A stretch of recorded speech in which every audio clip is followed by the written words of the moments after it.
ముందుగా తండ్రి దేవుడిని మన రక్షణ ప్రవేశిస్తూ స్తోత్రములకు నాశనం తెలియజేస్తున్నానండి. చేరువచ్చిన పథకంలో తెలియజేస్తున్నాను. చక్కని వర్షం నడిపించిన ప్రస్తుతంలో తెలియజేస్తున్నానండి. దేవుడు మే నెల మాసం మొత్తం కూడా కాచి కాపాడి సజీవులకు వచ్చి జూన్ మాసంలో అడిగిపెట్టిన విధానం పట్టినందుకు కూడా స్తోత్రం తెలియజేద్దామండి. స్తోత్రం స్తోత్రం స్తోత్రం స్తోత్రం. క్రితం తర్వాత మొదటి ఆదివారము ఈదరికి ఏర్పరచుకున్న పత్రికా పాఠాలు చెప్తాను, దయచేసి నోట్ చేసుకోండి. మొదటి పాఠంగా ఇర్మియా గ్రంథము 9వ అధ్యాయము 23-24 అండి. ఇర్మియా గ్రంథము 9వ అధ్యాయము 23-24 వచనాలు.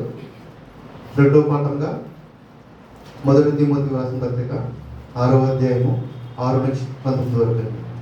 మొదటి తిమోతి 6వ అధ్యాయము 6-19 వరకు. మూడో పాఠంగా లూకా సువార్త 12వ అధ్యాయము 13-21 వరకు. లూకా సువార్త 12వ అధ్యాయము 13-21 వరకు. క్రితం తర్వాత మొదటి ఆదివారము ప్రారంభ గీతము. ఓ ప్రభువా, నేను నీ యందు నమ్మిక ఉంచుచున్నాను. నీ రక్షణ విషయమై నా హృదయం హర్షించుచున్నది. యెహోవా నాకు మహోపకారములు చేసి ఉన్నాడు. నేను ఆయనను కీర్తించదను. యెహోవా ఎన్నాళ్ళ వరకు నన్ను మరచిపోదువు?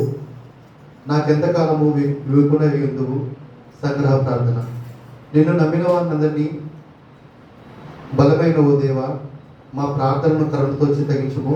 మరియు నా మధ్య బలహీనతలను బట్టి నీవు లేనిది మంచిదేది చేయజాలము కనుక మేము నీ ఆజ్ఞలను గైకొని మా తలంపుల వలనను క్రియల వలనను నేను సంతోషపరిచినట్లు నీ కృపా సహాయం దయచేయమని నీతోనూ పరిశుద్ధాత్మతోనూ యుగయుగంలో జీవించుచు పరిపాలించుచునుండు నీ కుమారుడును మా ప్రభువైన యేసుక్రీస్తు ద్వారా వేడుకొనిచున్నాము. ఆమేన్.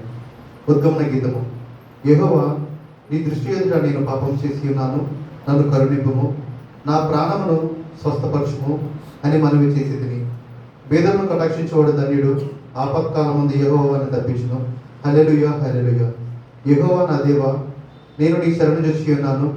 నన్ను తరుము వారి చేతిలో నుంచి నన్ను తప్పించి రక్షించుము. హల్లెలూయా. అపోస్తలుల విశ్వాస ప్రమాణం చెప్తానండి, దయచేసి నాతో చెప్పండి. నేను పరలోకమును భూలోకమును సృష్టించిన సర్వశక్తి గల తండ్రి అయిన దేవుని నమ్ముచున్నాను. ఆయన జనితైక కుమారుడును మన ప్రభువునైన యేసుక్రీస్తును నమ్ముచున్నాను.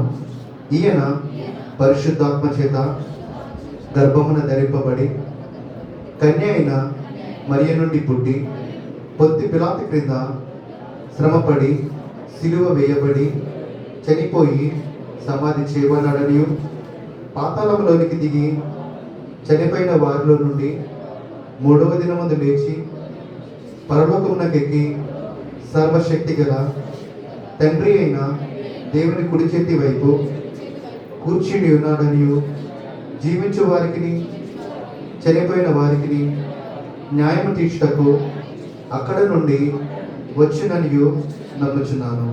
నేను పరిశుద్ధాత్మని నమ్ముచున్నాను. పరిశుద్ధ క్రైస్తవ సంఘమును, పరిశుద్ధుల ఐక్యమును, పాప పరిహారమును, శరీర పునరుత్థానమును, నిత్య జీవమును ఉన్నవని నమ్ముచున్నాను. ఆమె చదవని లేఖను దేవుడు దీవించాక మన మధ్యలో ఫిలిప్పై గారు ఉన్నారు. వాక్యాన్ని సరిగా వెళ్తామండి.